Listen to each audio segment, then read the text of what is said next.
And from a yogic standpoint, when you look at fear, it's part of what we categorize as the negative mind.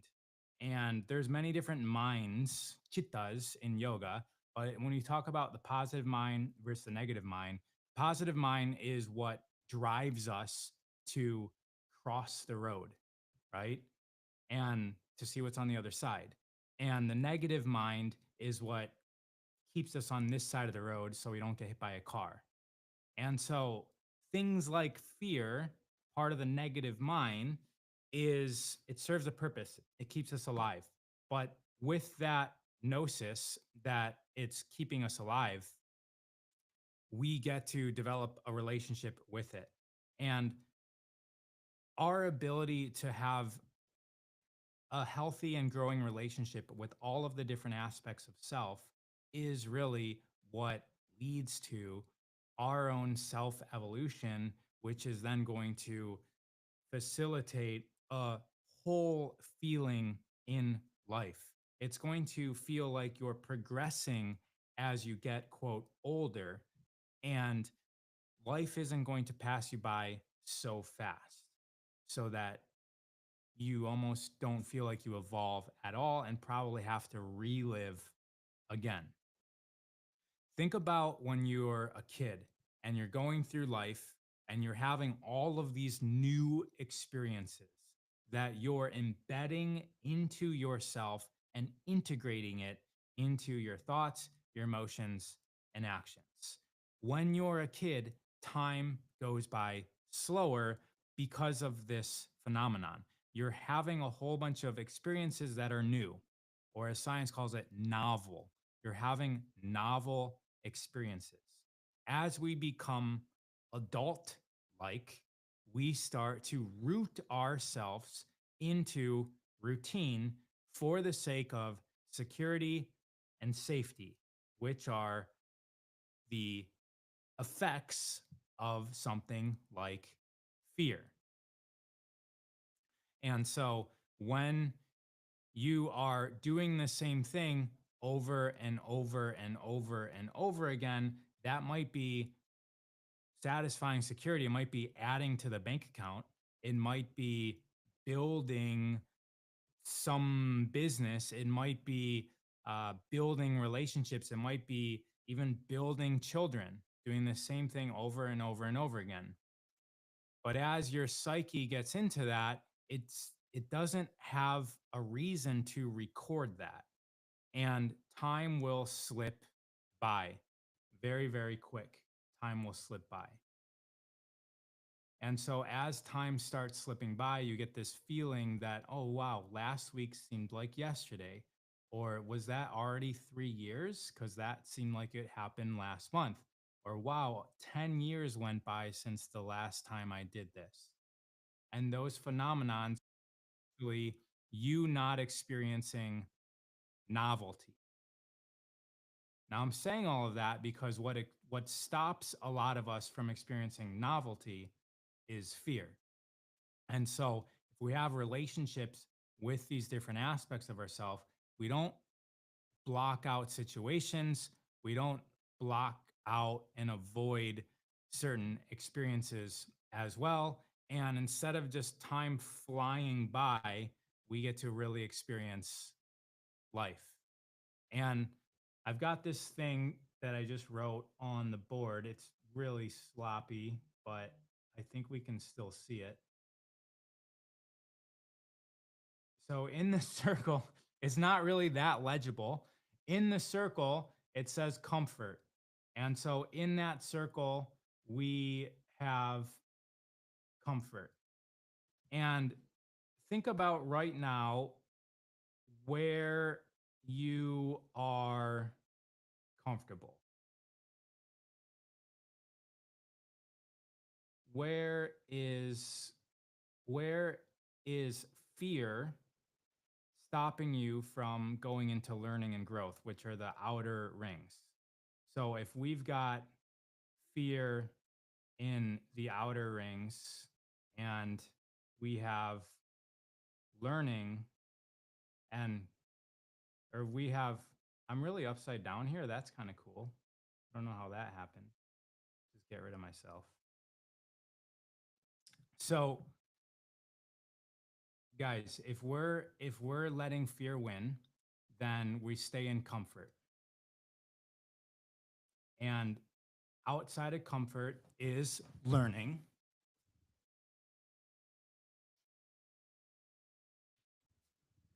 and outside of learning is growth, right? So there it is again. Comfort, fear, learning, growth. Comfort, fear, learning, growth. Comfort, fear, learning, growth. So think about right now where fear, that boundary of fear, may be keeping you in comfort. And then also, on top of that, think about a goal that you have that is on the other side of fear. And I just did this if you guys were on with me a few minutes ago. Someone's saying it's so challenging crossing that threshold. So we can imagine it. A lot of times when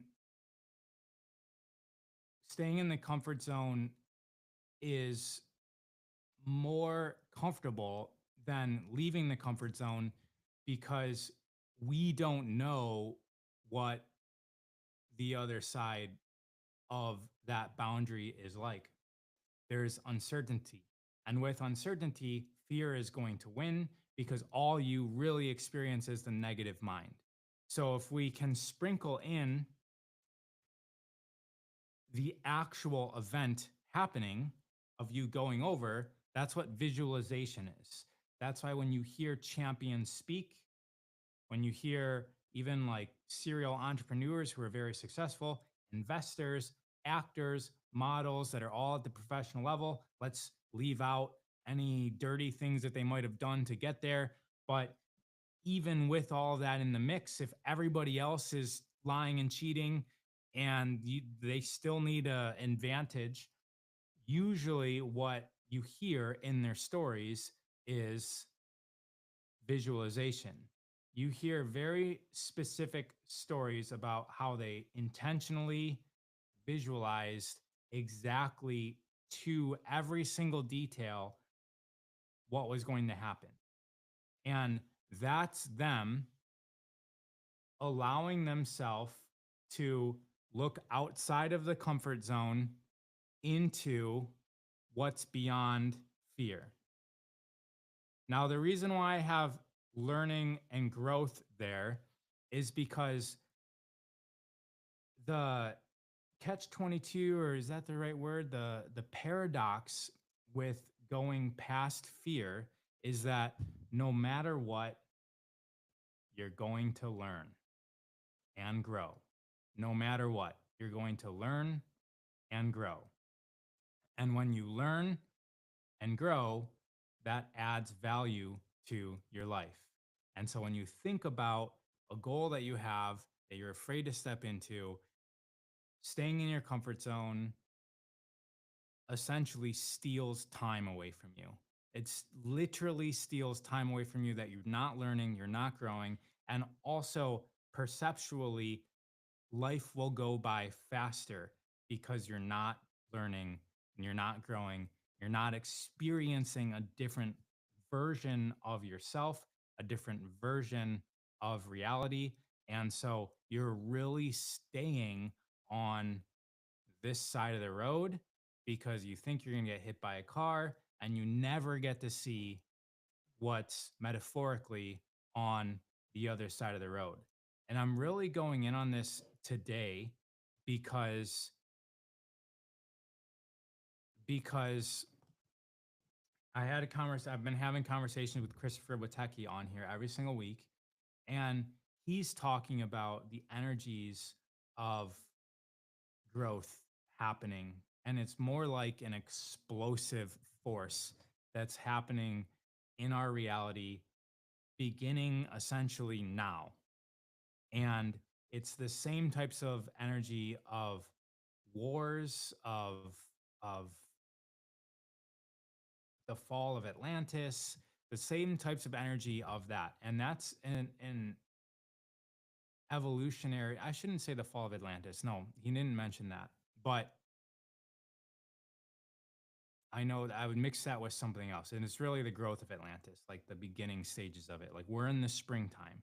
So we're in this, astrologically speaking, we're in this these 26,000 25,920 year cycles of time, and they coordinate with different energies. So just like we have in one year different seasons of temperature, as our Earth is cycling, whether we're believing in a gravitational model of the universe or not, it's going through cycles. What's causing those cycles? It could be God, it could be movement and gravity and interacting with other planets and stars and galaxies and the universe. It could be, some video game programmer just hitting switches. Whatever it is, there's cycles. And this longer cycle is impacting us energetically. So if you think about the seasons of winter, fall, spring, summer, we're essentially in the springtime. We're coming out of the dark ages, which were hundreds of years ago. And before that, Atlantis and Lemuria fell. And so now we're coming back into the springtime. And that's going to be a cause for us to rapidly evolve.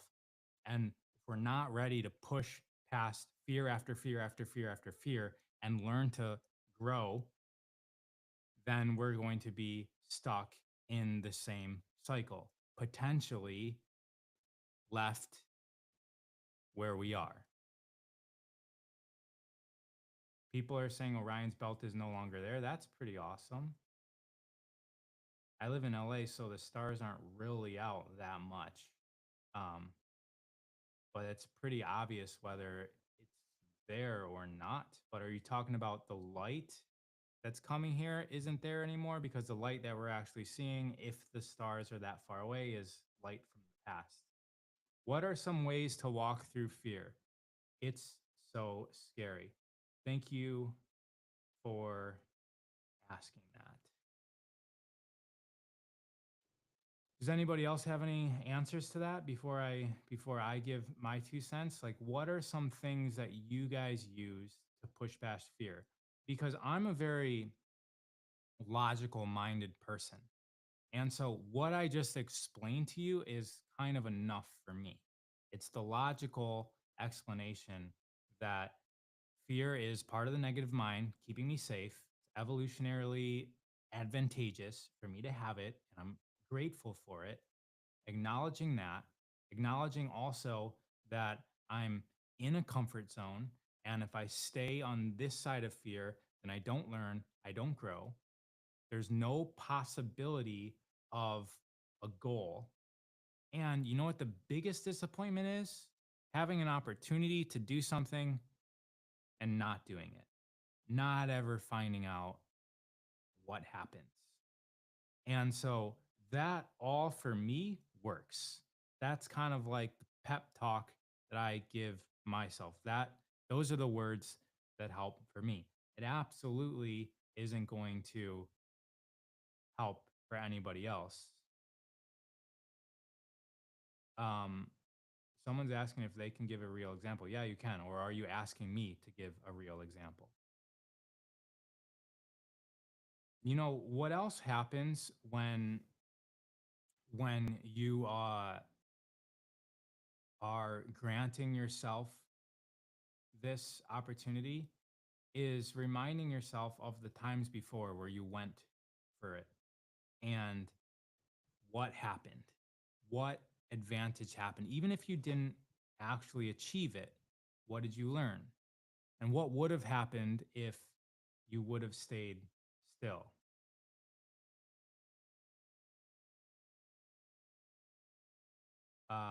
All right. Fear is usually tied to the unknown. So the unknown would be my fear of going alone on a road trip because I never done it. All right. So we're hearing a story from Nine Ether Shiva. Hopefully there's more to that. So I've got something else I will pull up.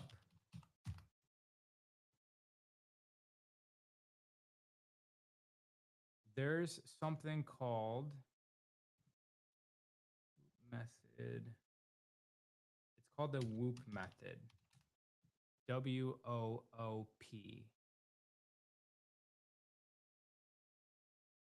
And I've got this. Let me see if I can pull it up here. So the WOOP method, this is a National Library of Medicine journal database.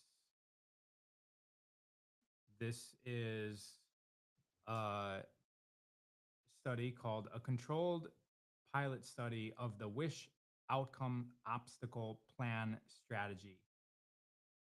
So this, and then it says for spouses of persons with early stage dementia. So I'm not so concerned with this particular article, but this method, wish outcome obstacle plan strategy. So I was being asked on strategies to get past fear. Wish outcome obstacle plan is one of those strategies. I'm going to talk about that right now, but I'm going to get into some of these comments right now. All right, so fear is wired within us through evolution or development. Yes, which is how I started this. It is something not to be avoided, but understood and work with as opposed to against it. Exactly. Yes, we're building a relationship with it. I've never experienced anything that was worth doing that I didn't experience fear, says the wounded alchemist. So I almost know to expect it and know that's probably something that will help me out and help me in my life. Yes. Regret and fear of failure is my worst self-created thought enemies. Regret and fear of failure. Those seem like they add to each other. Fear of failure prevents you from doing things and then you regret it. Whereas, ah, then that's a cycle. All right. So if I come up with a strategy and think of all the possible outcomes, it puts my mind into a state of readiness. So my point is preparation and simulated driving, if possible, readies you for. Okay. So here's a quick journal exercise that will also help you overcome. What did I say before? Uncertainty. Because a lot of times uncertainty is what leads to fear. So I'm going to go back to the board. Check, check, check, check. All right. So let's use a blue marker this time. Can I just write right over this? I usually like to just be super sloppy. All right. So we got W.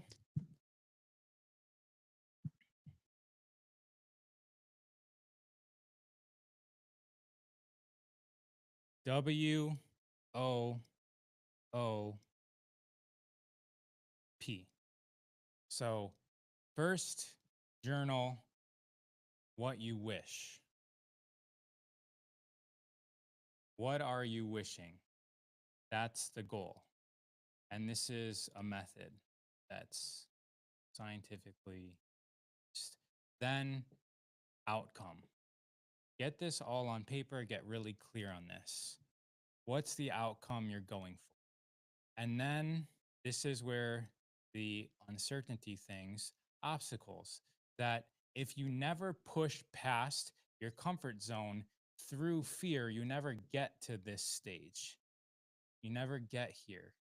So once you understand where you're going, then we need to know what potential obstacles there are, and then we plan. So, wish, outcome, obstacles, plan. It's super simple to learn. almost to the fact where we just don't do it because we might be thinking, oh, this is, I didn't, you don't really need much investment to learn this. But to implement it, it does take some investment. It could take you 10 minutes. It could take you not long. I would say just do it right away. 10 minutes, 20 minutes. Don't take a whole weekend thinking about this because it's all right there. And once you have the obstacles written out and you have the potential plan, now it's getting out of fear and then just attachment to status quo and even going into like laziness. So as this the fear starts to subside, then other things start to come up that maybe you weren't even aware of, and that you might even start recognizing that you were using fear to mask other things, like not being motivated or just, blaming some other situation becomes apparent. You're blaming the fear to protect you from having to face something that you definitely have control of.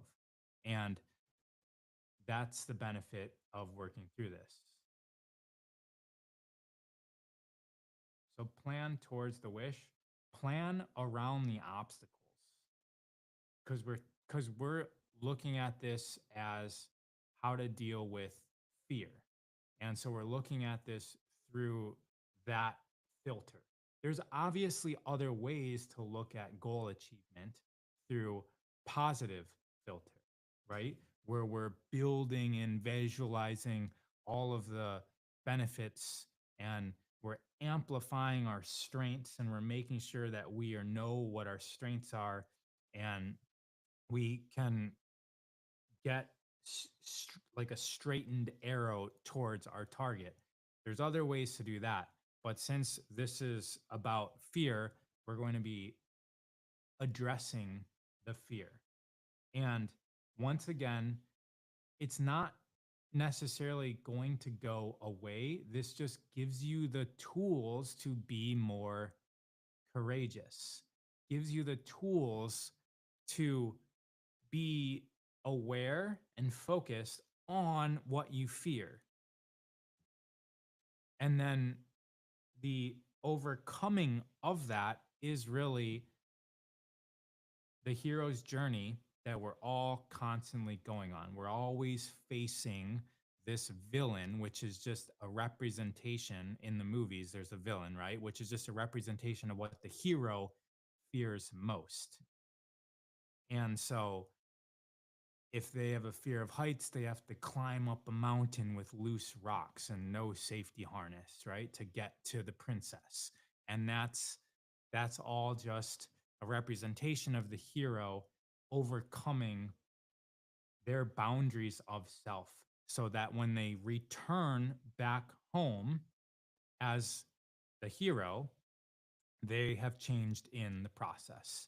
And we're going through almost every single one of those stages, and probably every single one of the characters in that story, that analogy, we're going through it in all these different dimensions of ourself.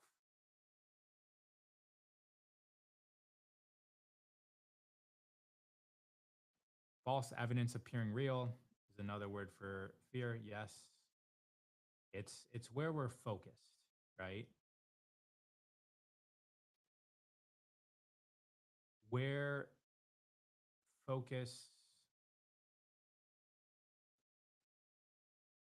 goes, energy flows. Great exercise, thanks. What's the fear making you avoid doing so the fear is sometimes easier than really having to listen to what needs to be done? What's the fear making you avoid doing so? The fear is sometimes easier than really having to listen to what needs to be done. Not sure I gather that question.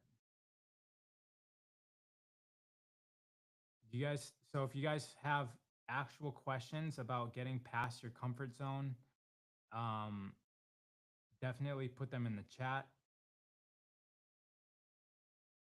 There's there's breath as well. So we can use our body to guide us on this. So a lot of times we can ask yourself, where am I experiencing this fear? And sometimes when you just focus in on that, you can experience it somewhere in your body. And so when you experience it somewhere in your body, and then you focus in on that, you put your hands there, you bring your consciousness there. Maybe you do some sort of maneuver, some fascial maneuvers there. Maybe you breathe into it. It starts to untangle and reveal itself. And so your current moment of life is always trigger mechanism to reveal the source of that program. We're only born with how many fears are we born with? So I mean, this has been uh, stated many times. Two innate fears: the fear of falling and the fear of loud noises.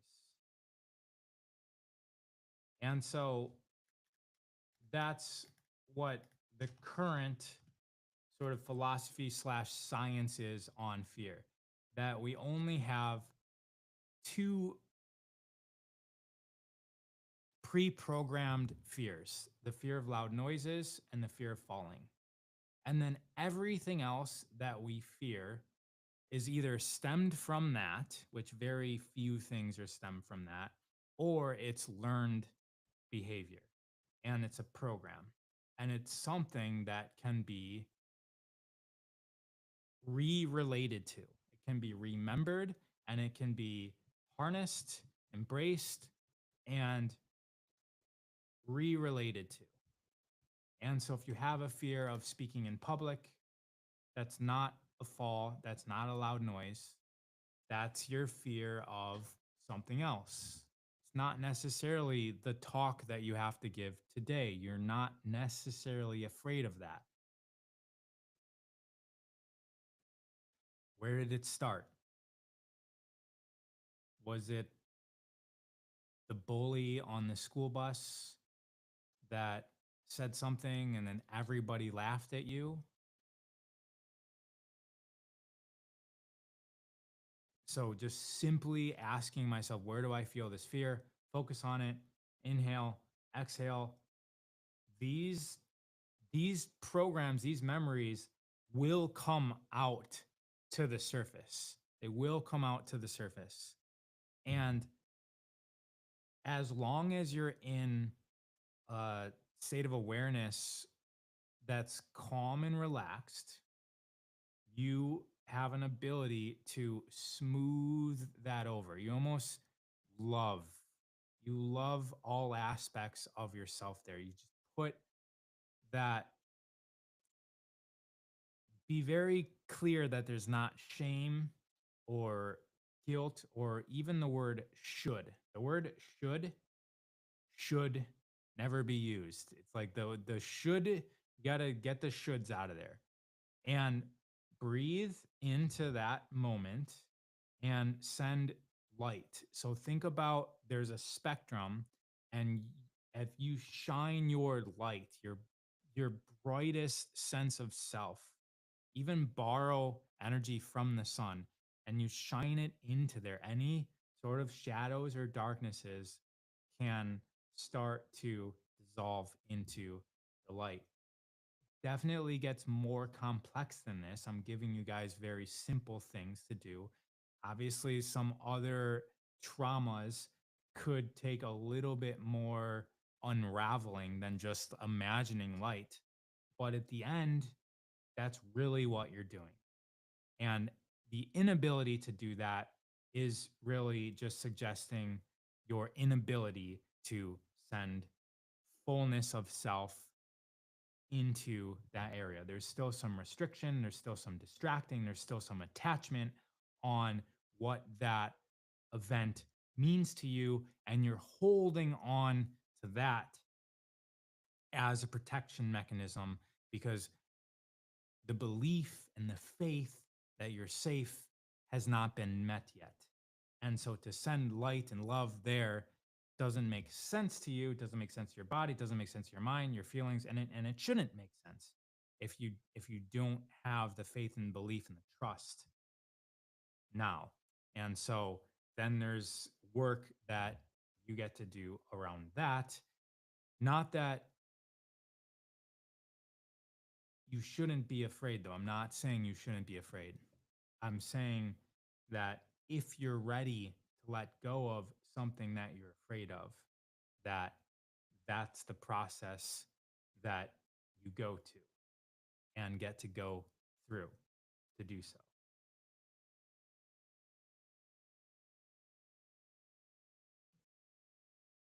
The breathing rate increases during fear.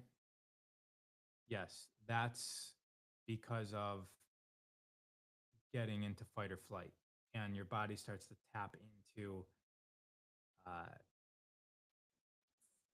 fighting. And so you come out of your logical mind, the blood flows into your extremities and away from your organs and into your large muscle groups, and I should say, and it's ready to react. So you get very reactionary, and you get the opposite of logical. You don't have an ability to be logical when you are breathing 25 breaths per minute through your mouth. You're just in complete reaction, protection, resistance, survival. And the opposite is true. Yes, you can slow down your breath, let your body absorb the slow breath, and you can start to get more into a state of being that isn't so fight or flighty, isn't so reactionary. All right, so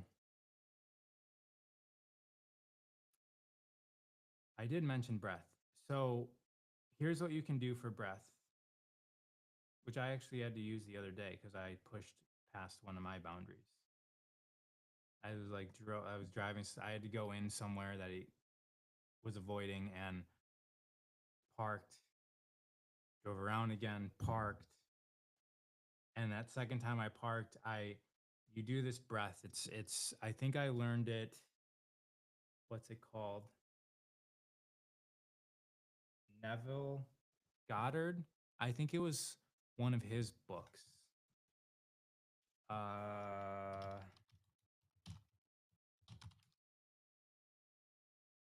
or was it in the Master Key System? I forget. But essentially, you inhale deeply, fill up your lungs, hold for 2 seconds, fill up your lungs even more, hold for 2 seconds, fill up your lungs even more, and then pump your stomach in. Pull your stomach in, in, in. You're doing stomach pumps with the breath filled, and you'll start to feel the tension in your heart relax. And then you can take one more breath in and then release it. I forgot about that last breath, actually. So you breathe in, hold, breathe in, hold, breathe in, hold. Stomach pumps, which is creating more space, right? You're actually releasing tension, which then allows more space for one last breath to hold for 2 seconds, and then you release that out. And it shifts you almost immediately. And I really love that, especially for going on stage, because a lot of times I have a I identify as having a fear of speaking in public, even though that's what I do for my entire life. And so if I'm going on a stage, I start to feel that coming up, that anxiety coming up, then I do that. And so someone's saying not always going to worst case scenario is what I'm working on, right? Because you go to the worst case scenario.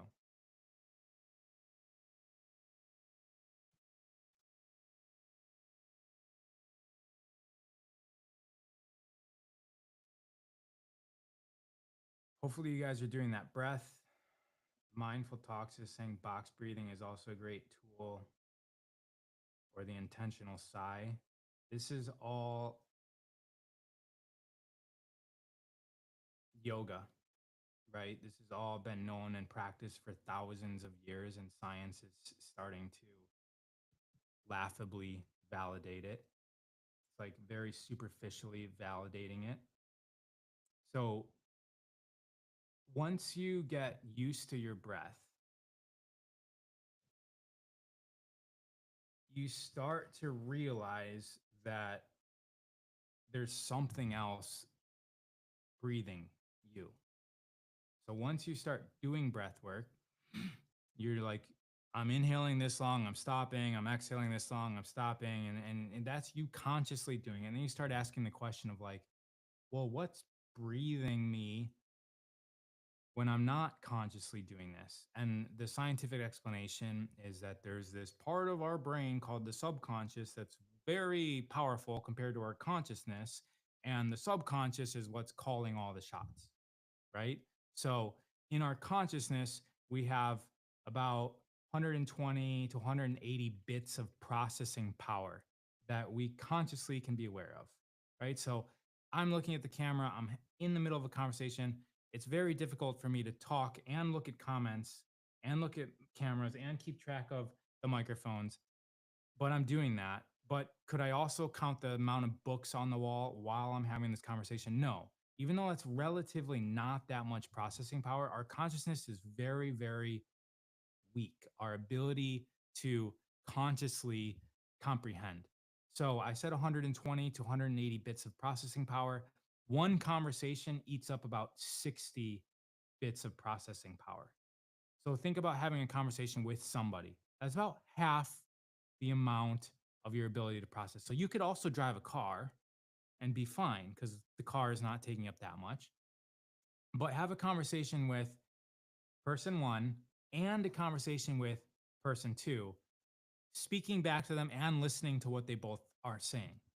You're getting to the edge of what you are able to do consciously.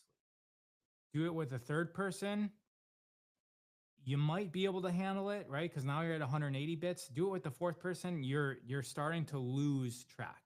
So that's just a really good example of just how limited our thought power is to our consciousness.